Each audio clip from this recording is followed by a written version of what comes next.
Hello, I'm Rixie. I recently had the chance to sit and talk with David Pruiksma. David is an animator with over 40 years of experience. He's brought to life some of our favorite Disney characters. Flounder from The Little Mermaid, Flit from Pocahontas, the Sultan from Aladdin, Pumbaa from Lion King, and Mrs. Potts and Chip from Beauty and the Beast, as well as many, many other characters throughout his career. I can't wait to share this one with you today. And that's coming up on Collector's Maze.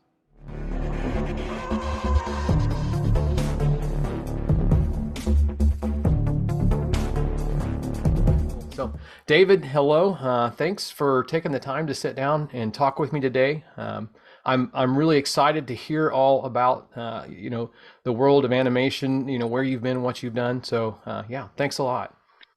Thank you for having me. I'm very happy to be here. Awesome, awesome. And I just want to point out I love the ViewMasters back there. That's definitely a throwback for me. I remember having those as a kid and collecting. Oh, that's even. This is I've the not. first one from 1939. They introduced him at the 39 World's Fair. This is the first one. Um, it's very old, but it still uses all the reels. So very Oh, cool. wow. So it takes. And it has They kept the format the same then, so you could use the pretty same much the whole thing. disc. They didn't change the reels much, but they did change the viewers frequently. And the ones in the 40s and 50s are my favorite, but they had some in the 60s that were pretty cool too. So I have them as many as I can get. So Now, do you have one of the discs that you can show? I don't know if everyone's seen those. One of the yes, I do. and for This is those. Frank Lloyd Wright, another of my favorite things, and it was Oh, a stack of discs that you can get that have pictures of his homes in 3D, and so the reels look like this. So I think 16 or something on here, but there's like 8 images, 7 or 8 inches. But there's 2 images for each one, of course, of the right and left eye, and that gives you the 3D effect. nice. Yeah, those were so cool. I remember I love those and I couldn't wait to get another one of those the disc to put in there. So that was very cool. Yes. Oh, yeah. My That's awesome. favorite disc when I was a kid was the Huckleberry Hound Yogi Bear one because Mm. they actually would build little sets and like carve them in 3D, like out of wood and stuff like that, and paint them. And they're just beautiful and really 3D. So that was Oh, my I favorite didn't one. I didn't know that. Okay, so they carved the set and then they would take a Yep. picture of that and They then build a miniature set, sort of like if they were doing stop motion, but it didn't move. And then they have these little figures that they would put on the set. And then they'd light it and shoot it with the 3D camera. oh, that is so cool. That is so cool. I didn't realize that. I love that you know that. I love that you know that. So, let's before we get going too much further, I just want to touch on your background, the highlights. I know I looked up Discographies and they did a great, background that covered so much information. So I encourage people to jump out and find that one. But I'd love to just, have you touch on your highlights, those creative moments in your life that got you to where you're at now. Oh, sure, sure. I'd be happy to. Any particular place you want me to start, or to go way back to Well, I primordial? mean, really, I mean, childhood, what first, got your interest, what path you went down as far as training. I mean, and just the highlights, nothing. Yeah, okay. Well, when I was a kid, um, my brother's friend that lived 2 doors down from us showed me how you could do flip books in the Okay. in the in your textbooks. In the corner, you could make like army men Mm, like parachute out of planes and explode and I stuff like totally that. did that. And yeah, everybody did. Everybody who loves animation has done that once in their life. And I really got kind of hooked by it.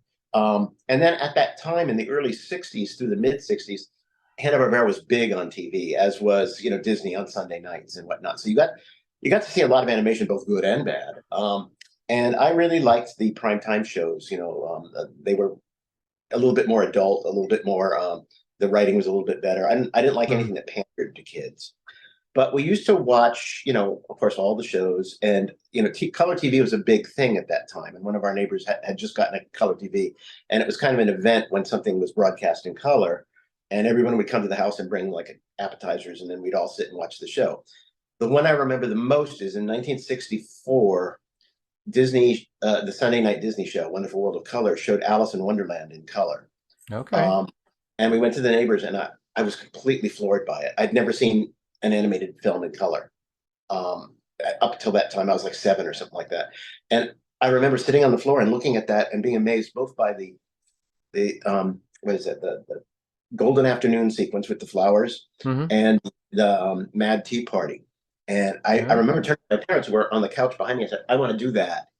And that never left me. I just kept wow. reading everything I could about animation, watching as much animation as I could. I got at one point later on when I was a young teen, I saved up my money and I got a Super 8 camera and started making cutout animation films.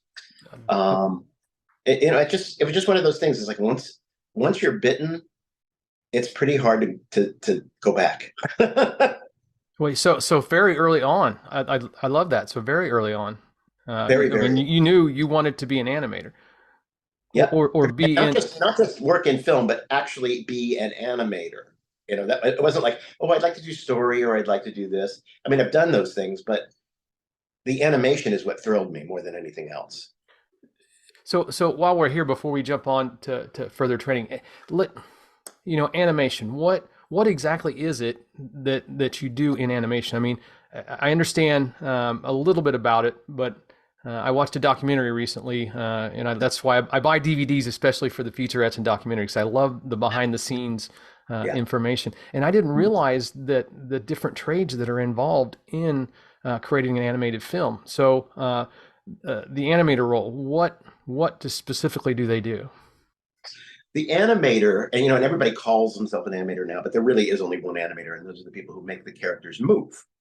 Then there are cleanup artists, and that's kind of a demeaning word because they really do a lot more than clean up our drawings. Many times people work very rough and they have to make sure that the characters stay on model. It looks like one person drew them rather than a myriad of different people because everybody has a slightly different style.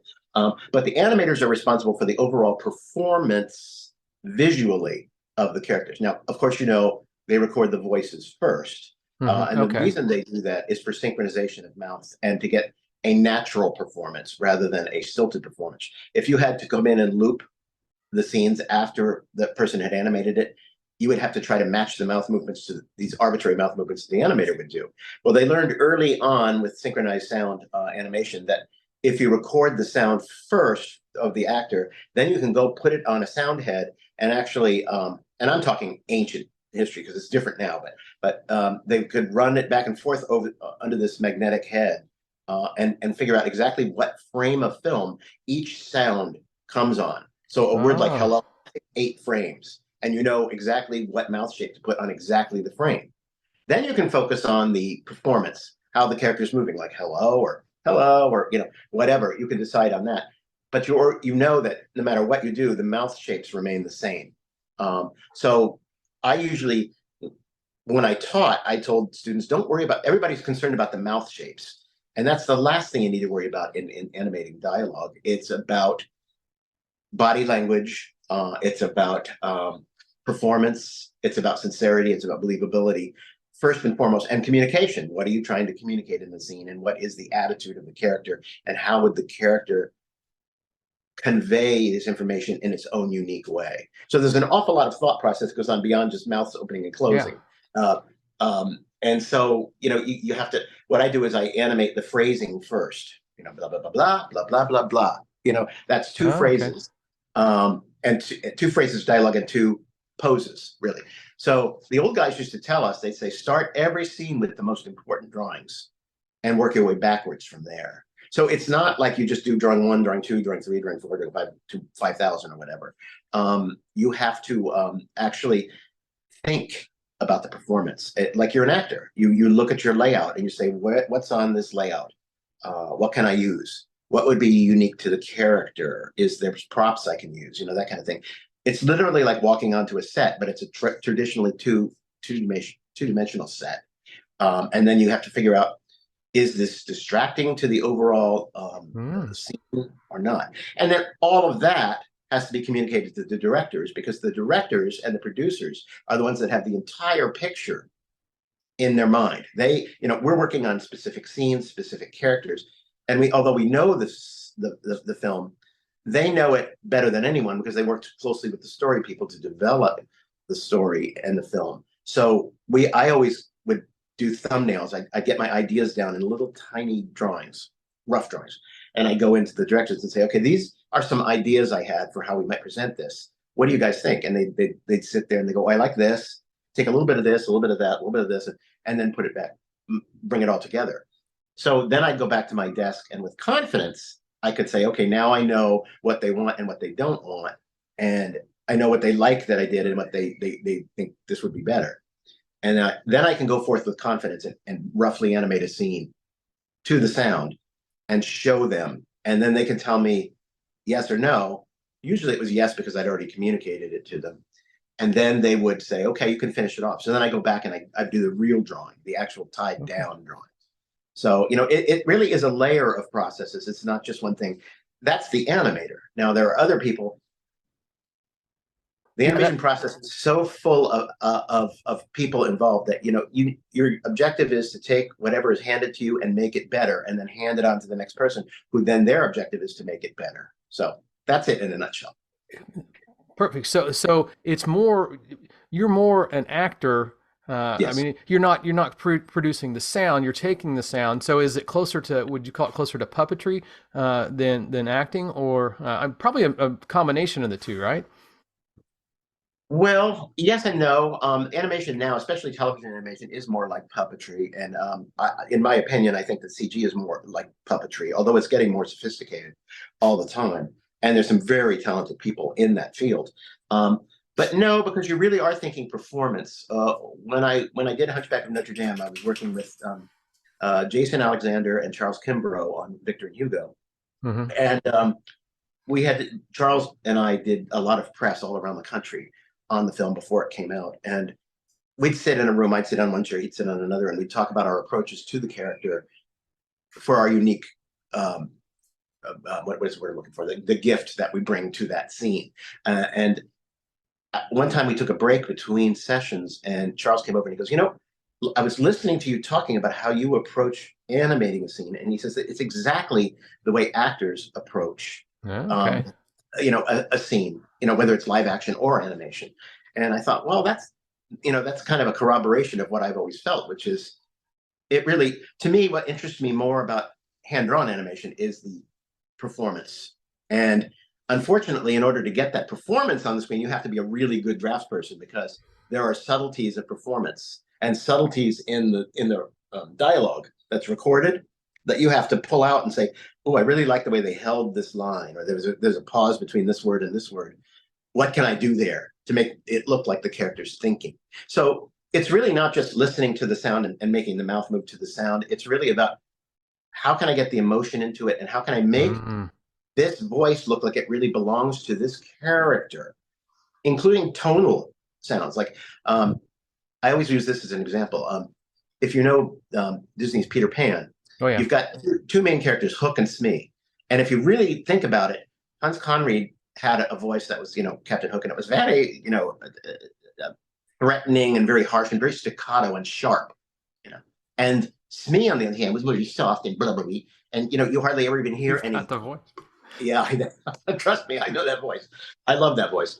But he had a softer voice, so the animators choose design elements in those characters that echo the tonal quality in the recordings of the voice. Does that make sense? Yeah. So you're creating what you're hearing. I mean, you're taking that voice, that sound that the voice actor is creating, and you're creating a picture based on that, right? And the character that we see on the screen, so that their performance goes into your performance essentially. And now so I want to back up for a second and talk about the roles. Are you in animation? And again, back to that featurette on the DVD, I didn't realize the roles that the different roles and trades that were in an animated film. I mean, I didn't realize there was a cinematographer or someone lighting. I mean, so what? And I'm sure there's a ton, but what are the different roles that go into creating an animated film? I mean, okay, I'll give you the condensed version. Yes, yeah, exactly, exactly. It starts out with an idea, and one person or two people sit down and they say, gee, let's pitch this idea. And then they go in, let's go back to Little Mermaid. Ron Clemens and John Musker said, I think Ron had originally the idea for it, and they developed it, and then they brought it in for a pitch, and the studio heads liked it. So they greenlit it and they started developing it. Now, what happens then is that they get people who are very, very gifted at doing character design and world building and things like that, where they start developing, well, what could this world look like? What could these characters look like? And how can we make them so that the two kinds of drawings mesh so that, again, it looks like one person drew it.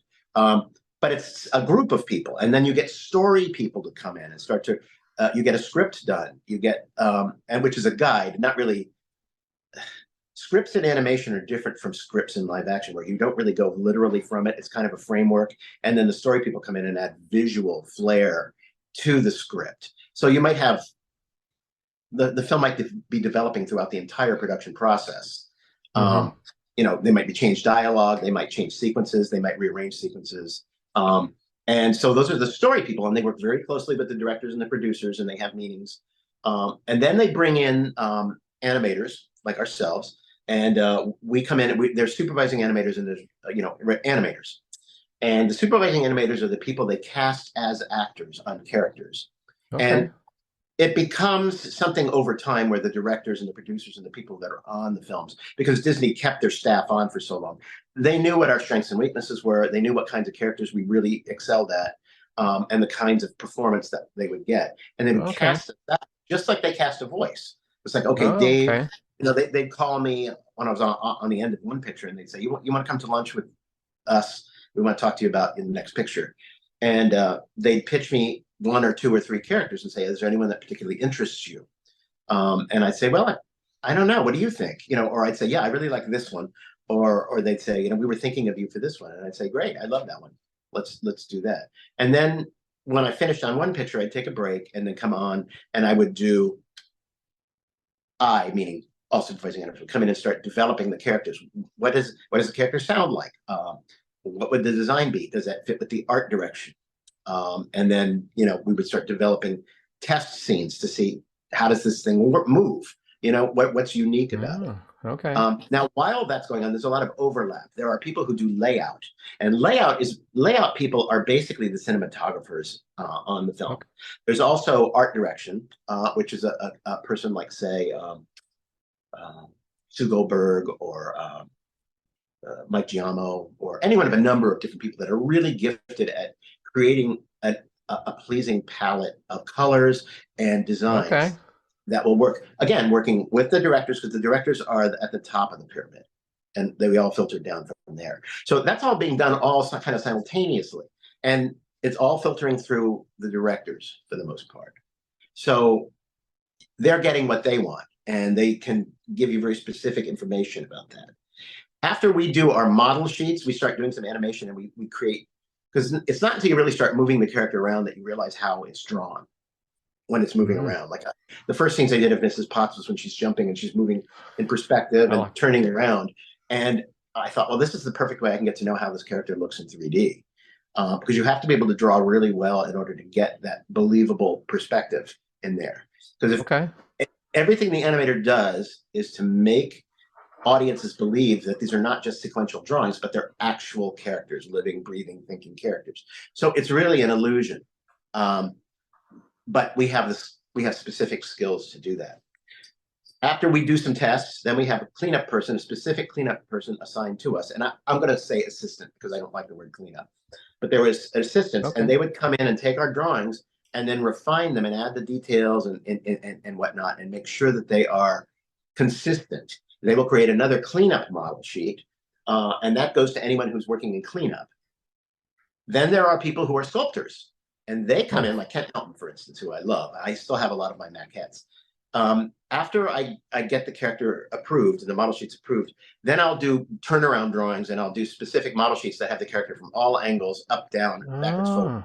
And I do a pose that the character would be in. And then they give these drawings to a sculptor, and they sculpt a three-dimensional maquette in clay and wire and all kinds of stuff of the character. And then that is cast, and all animators working on the character and cleanup people have a copy of this maquette that they can then, if there's a difficult angle that I've drawn it at, and they want to make sure that they get it right, they can turn this maquette. So now, in answer to your question, you're seeing how many different skills are involved in this. You know, It's huge. really, It's huge. it is, and I kind of schlepped over some, but there is a ton of people. Then you've got the art directors work with the color stylists who then do the backgrounds. They paint the backgrounds, and then they when it comes time to color the cells, and they used to use cells, now they use computers, but they can place the drawing over the background, and they can choose colors that are complementary and lighting that's complementary to the background. Wow. And that's another skill. And you've got people who check to make sure that they roll through all the drawings 7 at a time and make sure that everything is clearly delineated so that you don't get any paint mistakes. Because sometimes those things up in the computer or in the ink and paint when it was cells. And a number of people will be painting the same scene, so you want to make sure that the drawings are consistent. So they'll do a color model, and then that is taken consistently through the film, depending on what the lighting is in the scene. If it's a dark scene, all the colors are darker. That's why when you see cells from films, sometimes they're darker than you think they'd be, and that's because they might be in a low-key scene. Okay. But when we see film projected, it's luminous. And these art directors and these painters, they understand the process of translating color, flat color that's reflective to projected color. So even in the classic films, if you see old cells from the classic films like Peter Pan or Pinocchio or something like that, you'll see that the colors aren't quite what they look like on the screen, because Technicolor was a very sophisticated color process that if you wanted to get this color, you kind of had to paint the color slightly different to get it exactly the way you wanted it on the screen. So they would do what they call tests. They'd take a cell, paint it, and then do a wedge test where they do different exposures until they got exactly the colors they wanted. And then they would write that in a notebook, and they would know how to make that consistent through the film. Wow. What a process. The sculpting, I didn't realize that. Now that's of course, and that makes sense now that you say that. What a great tool for you to have to be able to, what did you call that? That was a maquette? A maquette, yeah. Maquette. So basically, and so it had joints that would move. No, it was pretty much a still resin copy. Okay. But it was just, you could just turn it. It was kind of a generic pose, but you could see everything. You could see how, if you're turning Mrs. Potts, how her handle would diminish in space in perspective, and you could draw that accurately and successfully. What a huge help. Indeed, it was. Now, the supervising animators, since they do the drawings for the maquettes, we already kind of know how to draw the character from all angles, but we're only one artist that's working on a scene. So we'd have animators that worked under us, and they all would have maquettes that they could use because they didn't know the character as well as we did. And then they'll bring drawings to me, and I'll say, oh yeah, this is not quite right. Let me lay a piece of paper over that and fix that for you. And they'd say, oh, okay, I got it. And there's a learning curve on every film. But if you got a good crew, and I always got good crews, they pick it up really fast. And then it's really just talking to them before they start animating about who the character is and what makes them unique, and how they would approach a specific situation and scene. So I'm responsible for the overall look and performance of the character as a supervising animator. And I have to convey that based on what I conveyed to the directors and what they conveyed to me, to my animators, and to the cleanup. Wow. Again, the massive amount of people goes into making an animated film. I think I naively thought, there was just a handful of, people, but really, it's almost probably more intense than a live action film, right? You have more trades. Maybe it's similar, but it feels like to me, there's a whole different subset of trades they're doing, what it takes to get that on the screen. It is. There are a lot of people that work in the live action films too, art directors, set builders, costume designers. Oh, okay. So crossover there. Right. But in animation, at least in traditionally drawn animation, you're creating a film frame by frame. So it's like one person has to do a lot of that, but they can't do all of it. So then they get help from people with other specific skills that can do the extra stuff that's needed. And I'm always amazed because I'll watch a scene, I'll do a scene in rough, and let's go a little bit further. After we finish our scene, we might rough in some effects or something like that. But they have a crew of animators that are specific to effects. They know how to do bubbles and water and like stuff you would not believe. You know, it's like, so you do a scene, you finish it, and you go like, okay, that looks pretty good. You send it in, it's cleaned up, you work with the cleanup people, and then it goes to effects, and they do the effects, and then it goes to ink and paint, and then you see it like a few weeks or months later, and you go like, wow, you know, it's so dazzling because it's like, it's so much more than what it was when it left your desk. But that's because there are so many great people who keep adding to it. You know, Okay, they have okay. their specific skills that they bring to it. So a scene like Mrs. Potts jumping around when the dishes are washing themselves and be our guest.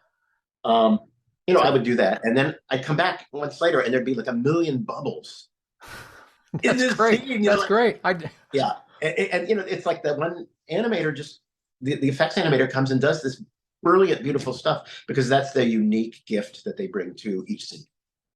Wow. Wow. So someone's creating the character, you're animating the character, someone's doing just the effects, so the bubbles, the wind, the leaves, you know, all that stuff. Shadows, everything, So everything. someone's doing the lighting, right? Someone's doing Yeah. lighting in there, and then someone's doing what you called it layout or cinematography, and that's just, you know, right on the animation side of it. That doesn't even cover sound and all those other things and story, which Oh yeah, yeah. And then there's post, and then there's like you know they then the art director works with the lab at the end, you know, to make the release prints and you know make sure that the colors are all exactly the way they want them, and you know they do a color timing pass, you know, over it to make sure that you know every scene, each individual scene is exactly as they want it. So they'll do it scene by scene by scene. oh, So it takes a while. that's great. I mean, and you I mean, wow, it must. I mean, you see why it takes years, you know, for an animated film. Yes, So what from is? story to completed film, it takes about 3 to 4 years. Okay, that's what I was going to guess. 3 to 4 years. Wow, wow, that's nice. So jumping back over to characters for a second. I mean, you touched on some of yours. I mean, Flounder from The Little Mermaid, Mrs. Potts, Beauty and the Beast. Did you also do Chip, or was it? I did Chip, yeah. Yeah. Now Chip was not in the story that much at the beginning. It was kind of a throwaway gag. One of the story people put in, you know, that Mrs. Potts has these children in their cups, which is really charming when you think about it. And there was a scene where you know, they got Bradley Pierce to come in and record Chip's voice because he has a little chip on his rim, and the kid was so good, like thumper good, you know. Okay. Bradley Pierce, who I'm still friends with. But he was Nice. just a little kid then. He's an adult, grown adult now. And he came in and he gave us such meaty, wonderful performance that the director started thinking, there's another character that they had. It was a music box, and it was supposed to do one of the plot devices. And they thought, well, let's replace what the music box did, which is sad because the animator who actually animated that had done a number of scenes. They were very charming. But you know, unfortunately, that's the way it is with animation. Sometimes they change their mind, and you have stuff ends up on the cutting room floor. You know, like for instance, in Snow White, way back then, you know, there was a bed building sequence, a soup eating sequence, and all that, and they all got cut. Some after they were animated. So, you know, and poor Ward Kimball, I think he worked on most of them, and he was like, oh boy, you know. But for the betterment of the picture, you have to just go, okay, well, how to be pragmatic about this. Yeah. Yeah. So anyway, trying to think where we were going with that. Yeah, no, so I was just going down the characters. I mean, Mrs. Potts and Chip, Yes. Flit from Pocahontas. Was it Pumbaa in Lion King? Was it Pumbaa and were there others in Lion King?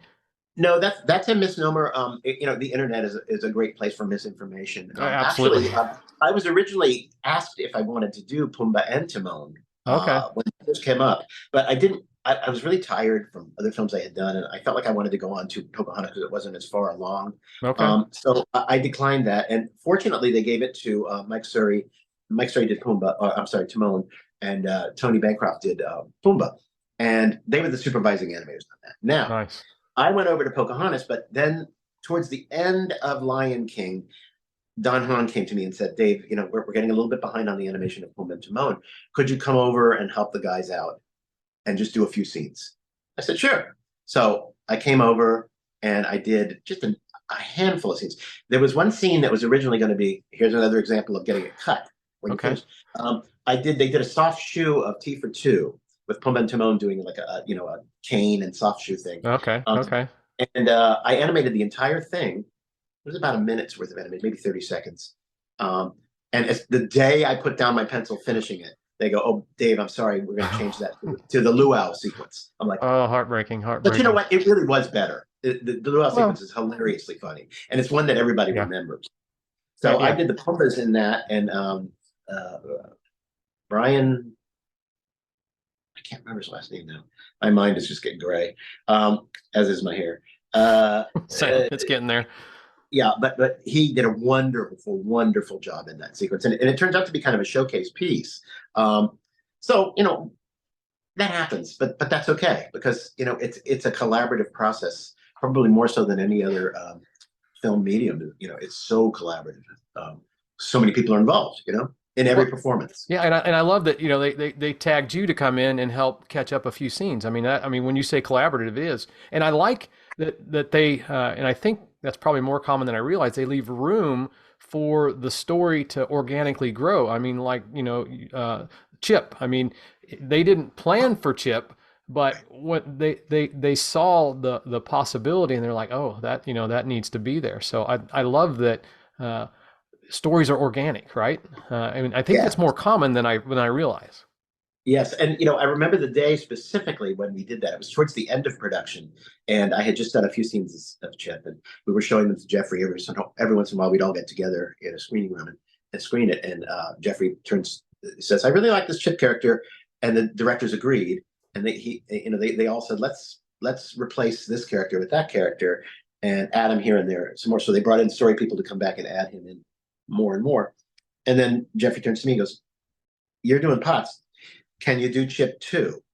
I said, "Sure." So I had to do most of the Chip stuff in the last 3 months, I'd Oh say, three or wow. 4 months of production. But it was a simpler character, so I was so used to the style of the film by then, I could really just crank it out. And I asked them to get me one animator, so they put one animator on with me, and I was able to have him help me with some of the footage. But we got it done, and it looks pretty good. Oh And look, I'm pretty happy with the whole film. That's one of my favorite films that I worked. yeah, same. We our kids grew up on Beauty and the Beast. My wife and I love it. We actually have a little Chip. It's a Scentsy thing. Chip, so he plugs in, he lights up, and Oh, it's perfect in the room. So he's one of our favorites. So I love that. I love that sneak behind how Chip came about. So that is great, and he yeah, it was. definitely is a loved character. Yeah, he really is. It's kind of surprising how some characters really like click with audiences, and others not so much. They're good and they're handled well, but sometimes it's just the audience and when it was released and that kind of thing. Oh, absolutely. It's so funny. I mean, Flounder is kind of a throwaway character, but Oh, he's great too. No. people love him. They Mm-hmm. really love. He's that. Yeah. And remind me of the voice actor's name for Chip. What was That was Bradley Pierce. Bradley Pierce. Pierce? Bradley Pierce. Mhm. I'll have to check that And out. one day when I was working, they brought in for a photo op. They brought in him and his mom, and they just sat in my office while I worked. And he was just so precocious and so charming. He asked me a lot of questions, wanted to watch me draw Chip, so I did a drawing of Chip for him, and then he did a drawing of Chip for me, and I still have that drawing. So he did a drawing for you. That's great. So, Isn't that wow. cute? Did you have him sign it? I mean, he's Oh yeah, yeah. oh I yeah, still have it. nice, I still nice. have it. Yeah. That is so cool. I love that. I love. All right. So while we're on characters, I mean, gosh, um, and I think you touched on a little bit. I mean, how do is it the voice? Is that where you find the characteristics of the character? I mean, someone else has someone else already designed the character? Um, Not always. A lot of times there'll be like suggestions and whatnot, but we have to come in and make whatever design sense they've got work in animation, and every film has a different art direction. So, for instance, Aladdin is a very mhm. curvilinear film. It's very roundy. It's very Oh, okay. Hirschfeld, by design. Whereas Pocahontas was Leyendecker, and a famous illustrator, and it's much more angular. And so my natural style is curvilinear. Okay. But when I got on Pocahontas, I remember I was doing drawings of the hummingbird, and I was doing it from all different angles and whatnot. And showed them the directors, and I just wasn't quite clicking with it yet. And then Eric said, Eric Goldberg, who was one of the directors on that, Eric Goldberg and Mike Gabriel, he said, "Shake those curves out of the You system. just get rid of them. We're not on Aladdin anymore. We're on Pocahontas." And I go, Oh, okay. That's it. So I would do my drawing with the curvilinear style, like my normal style, and then I'd lay a paper over it and I'd say, okay, how can I carve this and make curves that are defined by angles? And Wow. it took a while, but after a little bit of time going over the drawings that I had, and then going over them with the art director, I came up with something they liked. And then I did some animation tests. We showed it to Jeffrey, and he goes, "Yeah, I like this character. Let's get him in." So, Oh, wow. yeah. Okay. So So you nice. never really know if your character is going to be in or not. Oh, okay. All right. Wow. That's, yeah. You kind of have to sell it. It's kind of like auditioning almost. Well, that was one of my questions. So in some of these films, I mean, you really are auditioning these characters that you're creating. I mean, it's they're either and I get that some characters don't fit for the story direction. I mean, Right. some work and some don't. I get that. Mhm. Um, Mhm. so that's pretty cool. I love it. Figuring out, like you mentioned, the two from Hunchback, and they were the gargoyles, right? What were their names Yes, again? Victor and Vic, Hugo. Victor and Hugo. Okay. I mean, how are you figuring out how they move? I mean, I watched your reel again just earlier, and watching them hop around. I mean, Yeah. what was that process like figuring out how each character moves? Well, like you just start doing some test scenes and you see how it works. The problem with a character like that is they aren't technically made out of stone, but you can't animate them like they're made out of stone or they'd be too stiff. So Hmm. you have to figure out exactly, it's the same with pots. Anything that is made out of material other than flesh, you have to figure out a way of drawing it so that it's fleshy, but not pushing it so far that it's rubbery. Okay. Will Finn said there's like a material that these characters made up called Disneyite or something like that. And it Disney, is that stretches like just so vibranium? far. Yeah, yeah. And we had to watch a lot of films. We watched a lot of films with our animators when we were starting out. And we watched like the Tex Avery's One Cab's Family from MGM, which is very rubbery, and it's much more cartoony. It was way further than we wanted to go. But then we'd watch some of the Sword in the Stone where they'd have inanimate objects moving, or Alice in Wonderland where they'd have the teacups moving, and we'd say, okay, this is how far we can push these things and keep them believable. Okay. And we found techniques for how to keep it believable. One is the cranium. You have to have a solid cranium, and the nose and the eyes and all of the elements on the face have to be anchored no matter what angle they're at. They have to move in perspective perfectly, That or makes sense. it'll start to feel rubbery, and people will be reminded, oh, these are drawings, they're not Mm. characters. So that's the challenge with creating characters that are fanciful and not based in reality. So I got a lot of characters where I had no feet. Mrs. Potts, I had to figure out What do you how do do? I get her to be expressive? And fortunately, the way the design works was she had like a collar, which was the base, and I could tilt the head on that. And when I watched Angela do so, I watched almost every film she'd ever done, and I noticed that she has an acting style where she talks really calm, and when she turns her head like this, and and I go, well, that's perfect because I've got that collar, and I can do that, and a lot of head nods and stuff like that. And so a lot of people over the years have told me, well, Mrs. Potts looks just like Angela. She doesn't look anything like Angela. It's very, but she acts Next, like, like yeah. Angela. Very, and that's the cool part of it. And that's an example of where I believe the voices and the animation just mesh perfectly, and you believe that character is really speaking and really thinking, and that's the ultimate goal of all great animators is that it's not just movement. It's movement with purpose. It's movement with emotion. It's communicating in a very unique way. Oh, Now, at Disney, we had that luxury because they knew that. And when I say stuff like that, I don't want to denigrate the people that work in television and limited animation because honestly, it is very difficult to do that too. I've done it, so I know. Um, but the more you know about full animation, the better you can do limited animation. That's why the early Hanna-Barbera stuff, the Huckleberry Hounds and Jetsons, Flintstones, that kind of stuff, was done by animators who were trained classically at Disney or at okay. MGM.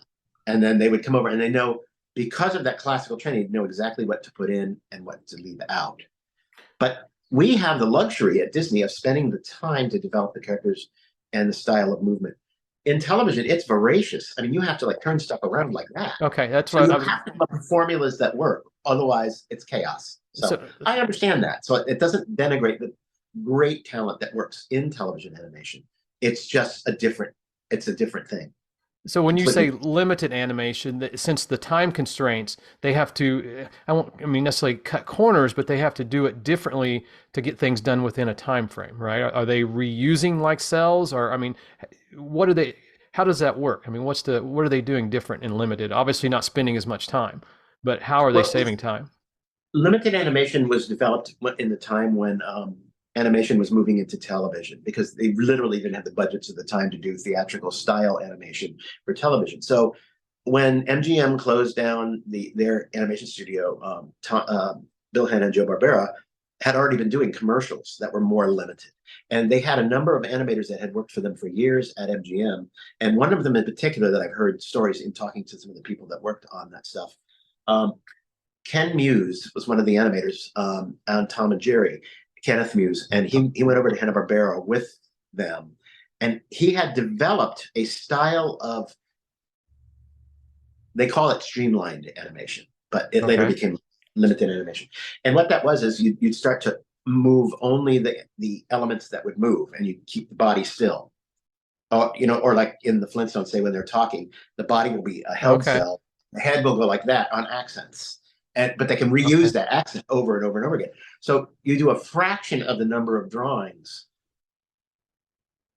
and only parts of drawings to get that stuff to the screen. So it speeds up the Oh, whole process. You can paint less things, you can reuse mouth shapes and whatnot. And so a lot of television animation is really about doing the important shapes and then using your exposure sheet and re-exposing things over and over to okay. reuse it. So they're like cycles and things. Like when a character walks, they'll walk in a cycle. There'll be 12 drawings in the cycle, and that will repeat and repeat and repeat. So you really only need 12 drawings as opposed to a feature where a character might be walking in perspective or might be walking up and down hills or over Okay. rocks and stuff like that. Completely different. Big But difference. it's a talent to be able to figure out what's important in the scene. And that's I guess that's why I like the early Hanna-Barbera stuff so much. It's because it really wasn't about cheap. It was about economy. Yeah. Later on, it became about cheap. Originally, they were just trying to make shorts for television. And they relied more on the voices and on the scripts than they did on the animation Okay. itself. Okay, great. Love that. I mean, I didn't realize theatrical versus, limited. That's wow, Very huge. different. I Uh, learn something new every day, and I love that. So, of the characters that you've animated, I mean, we talked about the two gargoyles from Hunchback, and then Flit. I mean, do you have a favorite? Do you enjoy the inanimate ones versus the actual like Flit, or you did one of the mice or a couple of the mice from, was it? I saw it in your reel, which those are more human-like. But I mean, which do you prefer, the inanimate versus the more realistic? they all have unique qualities that are challenges. And to me, every film is a challenge. It's like, okay, that film we just finished is behind us. You have to now start with a different art direction, different characters, different voices, different, personalities, different, directors and Oh, whatnot. So you have to start from scratch on every single film. And I remember going over and talking to Glenn Keane once. I think it was on Pocahontas.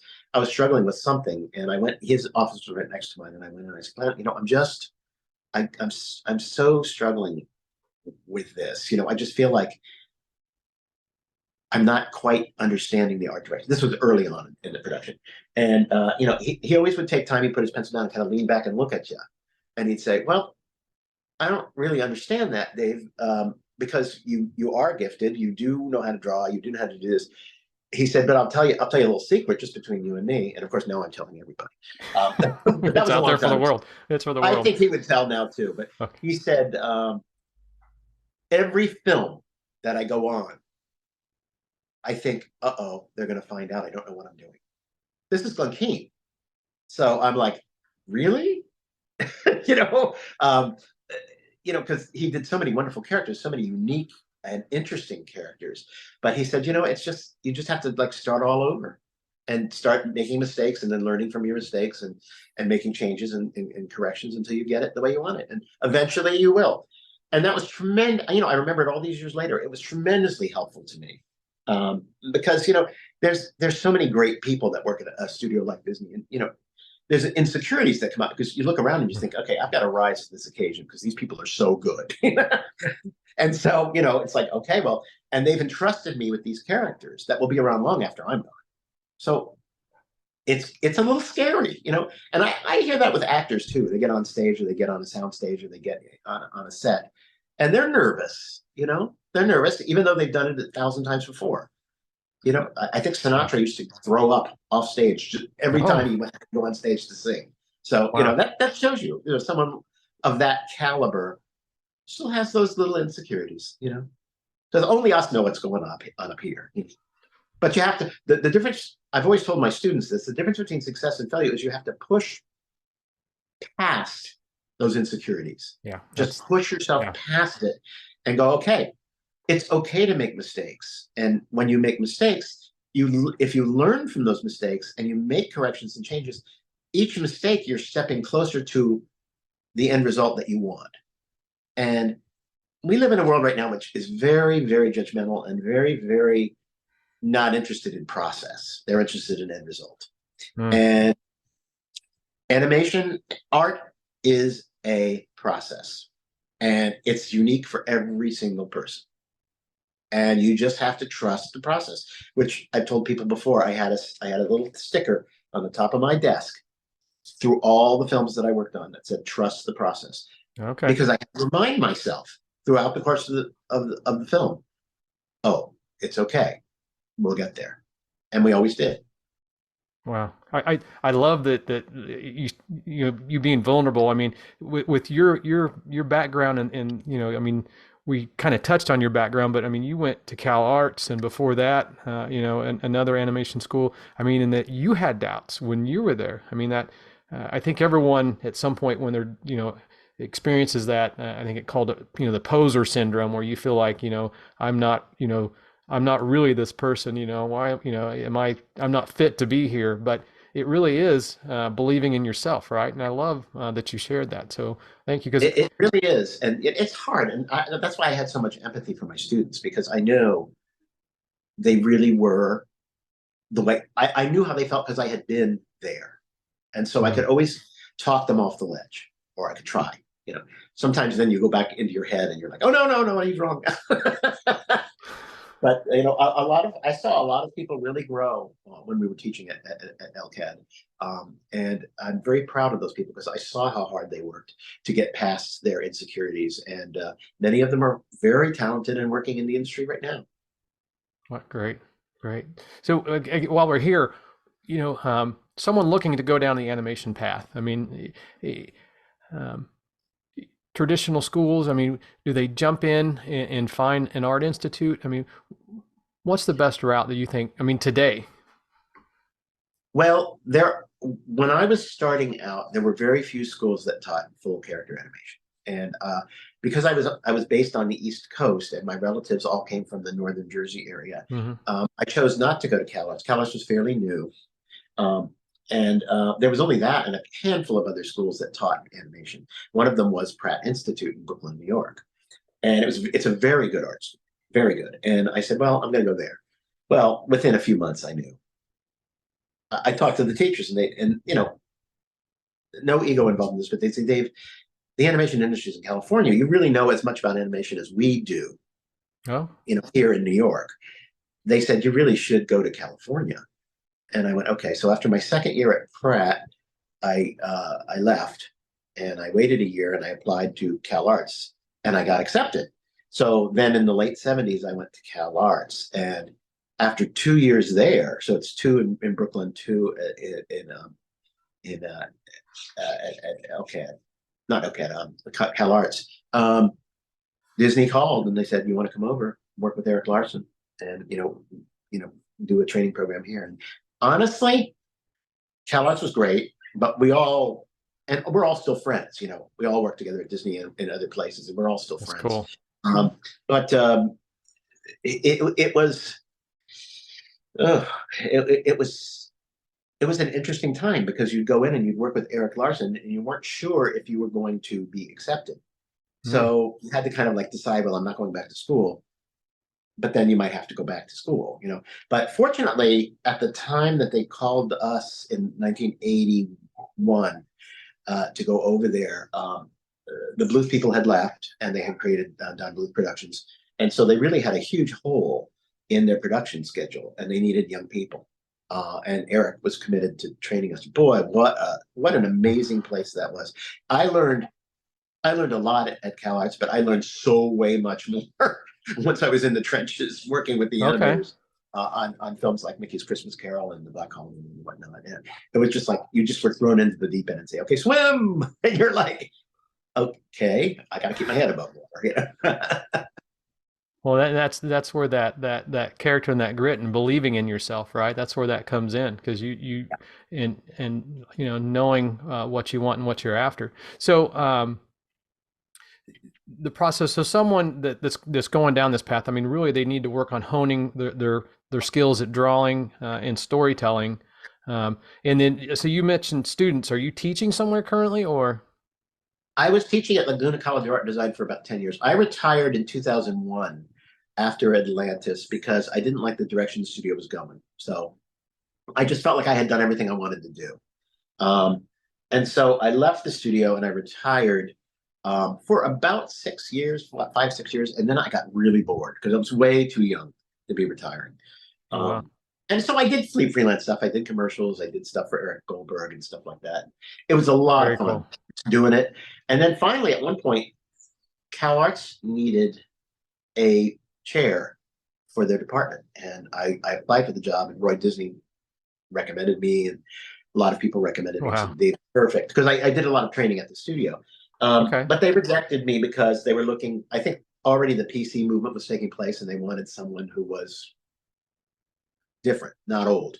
But which is okay, because what happened was I called a friend of mine down at Laguna College of Art and Design in Laguna Beach, and they said, they were listening to me, and they said, "Well, we'd really like to find a way to get you to come down here." And I said, "Well, make me an offer."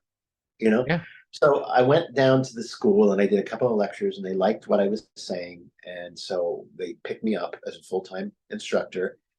And about 6 months into it, I realized that department, it was developed by another person, and it really was not.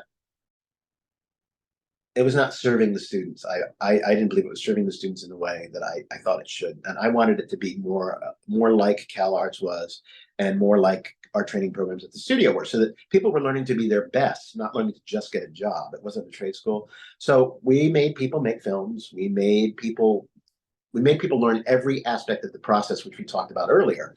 People had to learn how to do layout. They had to learn how to do color. They needed to learn how to do character design. They needed to learn how to story, all of those things. And then they'd make their own film. So they slowly, over the course of 3 years, would build these skills, and then they could make their own film at the end of their choosing. But you had to finish the film, at least in rough, in order to graduate. So, but most everybody did, most everybody did. And then the industry's changed, and we felt, that we had two departments. We had a CG department and we had a traditional department. And my thought was, CG is the same as 2D, except for instead of picking up a pencil, you pick up a stylus and computer screen. So what's important is not the technology or the software you use. What's important is your thought process and your acting and all that. So if you know how to do traditional full animation, you can apply those skills to any technology. And case in point, we had a couple of times where we had Stephen Chiodo, who was a very famous stop motion animator, come down and do lectures about stop motion. And we had master classes where he would come and they would do stop motion classes during the summer. And the students loved that. And what Stephen used to tell us is that I don't have to work on these students about acting, about clarity, about communication. They already know that. So I'm teaching them the skills of manufacturing the puppets and lighting and building sets and stuff like that. That sounds so cool. And that was my approach to teaching animation. And a lot of people say, well, I want to do CG, or I don't want to do full animation. I want to work in TV. And again, going back to what I said earlier, the more you know about animation, full animation and acting and performance, the better you're going to be at whatever you do. So we taught people to shoot for here so that you'd be ready if a job came up that you were here, even if you were only working here. Because makes sense. This is going to enlighten this. but this can't enlighten that. Yeah. So that was our philosophy there at the school. And at some point I just felt like, well, I've given it 10 years and I've helped a lot of people get in it. And I think it's time to really relax, because, you know, it's a very taxing medium, and teaching is very taxing too. And I just decided I'd spent a lot of my life working for Disney and working for other studios and teaching students. And I finally decided I need to take some time out for me. And so now I'm retired. I've been retired for about 3 years now, 4 years maybe. And I'm traveling. Oh, nice. I'm lecturing, you know, I'm doing things like this and stuff like that. And enjoying life a little bit more, because when you worked at Disney, it was pretty much your entire life, and many relationships, many families were destroyed by that dedication to that hard work. And mine one of them, you know. To hear that. But I learned a lot, and I wouldn't change a thing, honestly. I probably would not be as paranoid now, because as you get older, you know yourself a little bit better, but it was a lot of work, and it was a lot of sacrifice. It really was. Wow. I love the story of, you know, working through that process and learning, you know, at the higher level that will affect the lower level. And that makes so much sense. Right. So, you know, so someone, you know, really getting together, you know, learning the skill, learning how to act, or how to make someone impart a story or a feeling or emotion, and then putting together, you know, a portfolio, a reel, and then really, is it networking after that? I mean, once you got into Disney, it was really, you know, working with different art directors. I mean, how you know, how does someone get that first step into a good production studio? Well, it was a different time. I mean, when you go to Disney back then, when you went to Disney, you kind of stayed there for your entire career, you know, because they kept staff on and you'd move from one to another. That's not the case anymore. They let people go and then they bring in new people and blah, blah, blah, blah. Okay. And so it's really changed a lot. I'm happy to say that a lot of our students have gotten jobs that have lasted a while. Many of them have been in their current jobs for 10 years. But there's also a lot more areas you can use those skills. Like they have games, television, internet, you know, Flash, Toon Boom, you know, TV Paint, all that stuff. There's so many different venues now that, you know, when I was going to school, you either worked at Disney, Filmation, or Hanna-Barbera, and maybe if you were lucky, you'd work at Bluth. Those were the only studios in America. You could go overseas, but in America, that was really all we had. And TV work at that time was very seasonal. You know, you'd work really hard for like 6 months, and then you'd be off for 6 months. So you'd have to save your money to live without a job for 6 months. But they paid. It was union, so they paid okay. It was just a different time, and now there's so many more venues for plying your craft. You know, but there's also a lot more competition because so many people are now getting into animation because it looks like fun. And it is fun. Trust me, I know, I love it. But it's also hard work. And it's like childbirth. After you've finished working on a film, you've struggled and struggled and struggled. Yeah. You forget how painful it was because you see the end result and you're going, I just love that. It's so much fun. I remember loving everything. But, you know, there's sacrifices and challenges you have to make for anything that's worth anything in life, you know, as far as I'm concerned. And hopefully we trained a number of people to understand that and to be able to go the distance on this stuff. Some people find their own niches, you know, and some of our students have really found niches, and I'm really happy for them because a lot of them really had some learning difficulties, and they just blossomed. And that's great. To me, other than animation, that's the most exciting thing I ever did was people, and to watch the light go off. And all of a sudden they were doing one scene that was good. And I go, okay, do another one. They do another one that was good. They do another one and another one. I'd say, okay, this is not just a freak accident. You are getting it. And that's great. Their excitement is palpable. You know, it was really amazing time. So no overall, no regrets. Personal things I would have done a little bit differently. But overall, I'm very proud of, you know, being part of a great legacy of Disney Animation and being really at the end of that famous Disney traditional animation legacy. You know, feeling like you were a part, even though you didn't work on those old films, you feel like you were a part of it legacy because the people who made those trained you, which Yeah. was a very, very unique thing to happen, even in the 80s. You know. Wow. Wow. So, yeah, and what a great legacy. I mean, so many wonderful films that came out during that time that we just, all love and grew up on. So I'm grateful for the sacrifices that you made, and the, the creativity that you poured into those characters, because they were characters that, you just, resonated with. I mean, Chip and Mrs. Potts. I mean, I totally get, even though she didn't look like Mrs. Potts, because she moved or looked like Angela Lansbury, because she moved like Angela Lansbury, you saw her, you felt her in the animation. So I mean, that is a true craft, and you are obviously very skilled in it. So I'm grateful that you're willing to share this information and knowledge, because I find these conversations for me are motivational, empowering, for the creative endeavors in my life. And I hope that others that hear this, the same as well. I mean, because, I really hope it helps some young people who are really interested in doing that. But, my warning is that it does look like fun, and it is fun, but it's also a heck of a lot of work. Mm-hmm. Well, anything that's worthwhile is work, right?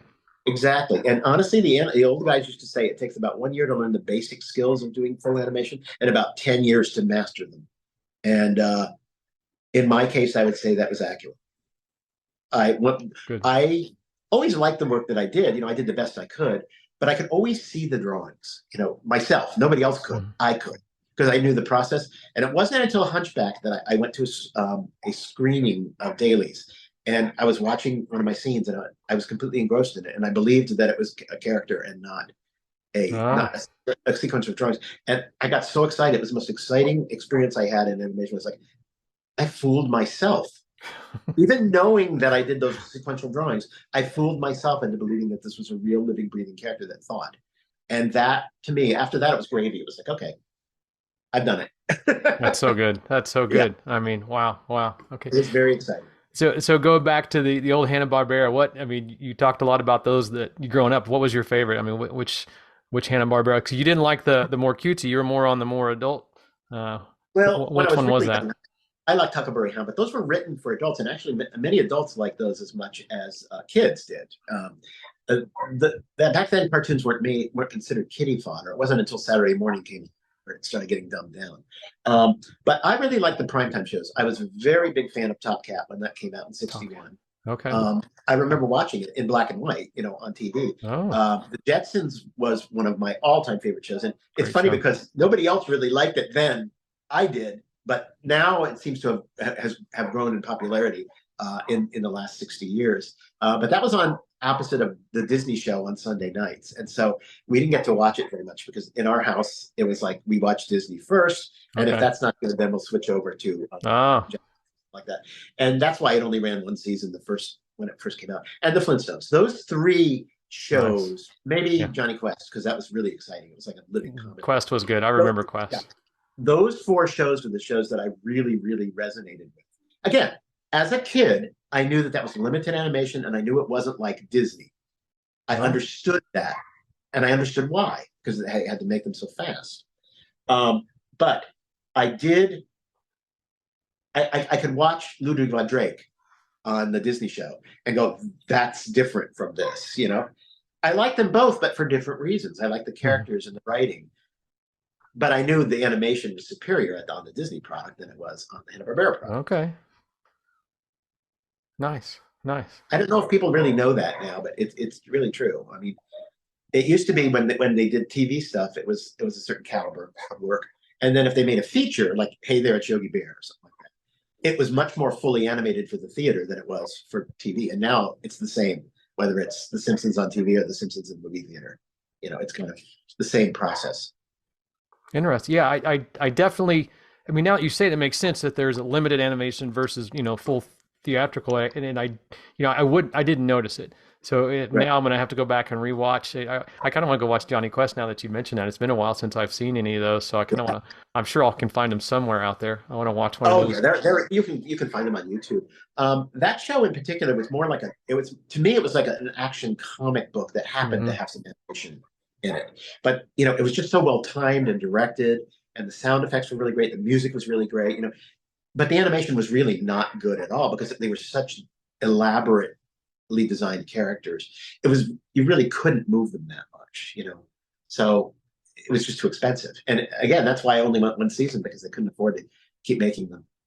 Wow, wow. So you mentioned you're traveling and speaking. Do you have any speaking engagements coming up, or Mostly podcasts right now. okay? And I'm doing a lot of traveling too. So I hope to go to Europe sometime this spring. And there's a couple of people who said they'd like for me to swing by and maybe do some talks in colleges Nice. there. So maybe I'll do that. Who Great. knows? Social media, any place people can follow where where you're going, where you're I'm, popping up? I'm on Instagram and Facebook, but not really very much. I kind of limit my time on social media. Uh, it, it, I don't find it very healthy for me. I'd rather be No, outside walking around and I agree. riding I my. agree. I definitely understand that. I heard a great quote, and I think it applies to social media. Is that it's not necessarily healthy to compare someone's outsides to your insides, and on social media you tend to see everyone's outsides, That's and it's our own human nature to want to compare that to our our insides. So uh, well, it's I, really about ego and about comparison, and I don't think that's good for anybody.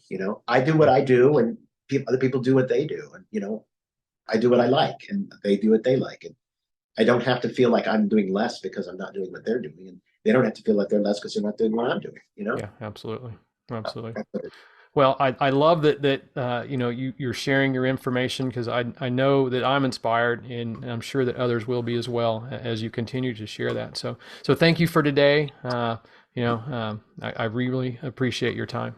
So thanks a My lot. pleasure. It was really wonderful. I really enjoyed it. Great, great. Have a wonderful day and hopefully we'll catch up soon. All righty. Talk to you later then. Yep. I just had a blast talking with David. I learned so much about animation. I didn't realize all the roles involved in bringing an animated film to life. I definitely won't look at another animated film the same way again. I hope you enjoyed the conversation as much as I did. Be sure to like and subscribe to the channel because we have many more interviews coming up. Thanks a lot.